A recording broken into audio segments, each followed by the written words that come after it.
నమస్కారం అండి. మనము ఈరోజు హైదరాబాద్లో ఉన్నటువంటి ముషీరాబాద్ ఏరియాలోకి వచ్చాము వాస్తు చూడడానికి. కృష్ణ గారని చెప్పండి. కృష్ణ గారు, మీకు ఈ ఇంట్లో ఉన్నటువంటి వాస్తు దోషం వలన ఎటువంటి ఇబ్బందులు కలుగుతున్నాయి ఒకసారి చెప్పండి. హెల్త్ కొంచెం గట్టిగా చెప్పండి. హెల్త్ మంచిగా ఉంటలేదు, బిజినెస్ డల్ నడుస్తుంది, ఏందో చూపిద్దామని అయితే పిలిచాము.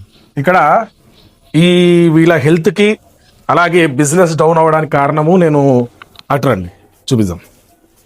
మెయిన్ గేట్ ఒక బయటికి వెళ్ళండి. బిజినెస్ డౌన్ అవ్వడానికి కారణము ఇక్కడ ఏంటంటే ముఖ్యంగా చాలామంది ఇళ్లల్లో కూడా మనం చూస్తూ ఉంటాము. ఇటువంటి మిస్టేక్స్ చేసుకోకండి. చేసుకున్నా కూడా ఈ మిస్టేక్స్ నుండి రెక్టిఫై చేసుకోవడానికి ఆలోచించండి. రండి చూపిస్తాను, లోపల రండి.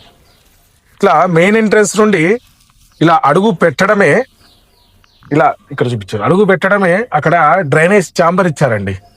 డ్రైనేజ్ ఛాంబర్ నుండి నడవడము, డ్రైనేజ్ ఛాంబర్కి జస్ట్ ఒక బండ గ్యాప్ ఇచ్చి ఈ నడకంతా కూడా ఇక్కడ చూపించండి. ఇది ఒక పెద్ద సంపు పైన పడుతుంది. ఇదొక బెరుగుతా, ఇదొక పెద్ద వాస్తు దోషం కింద మనం తీసుకోవచ్చు. ఇటురండి.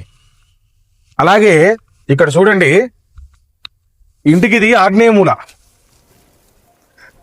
నా వీడియోలో చెబుతూ ఉంటాను మీకు, ఆగ్నేయ మూల టాయిలెట్ అస్సలు ఉండకూడదు. ఇంటికి ఆగ్నేయ మూల, దీంట్లో వీళ్ళు టాయిలెట్ పెట్టడం జరిగింది. దీని వలన చాలా చాలా హెల్త్ ఇబ్బందులు పడుతున్నారు వీళ్ళు.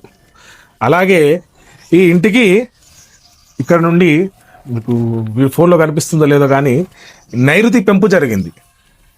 నైరుతి పెరగడం కూడా అంత మంచిది కాదు. ఈశాన్యం పెరిగితే మంచిది అని అనుకునేవారు, నైరుతి పెరిగితే అంతే నష్టం జరుగుతుంది.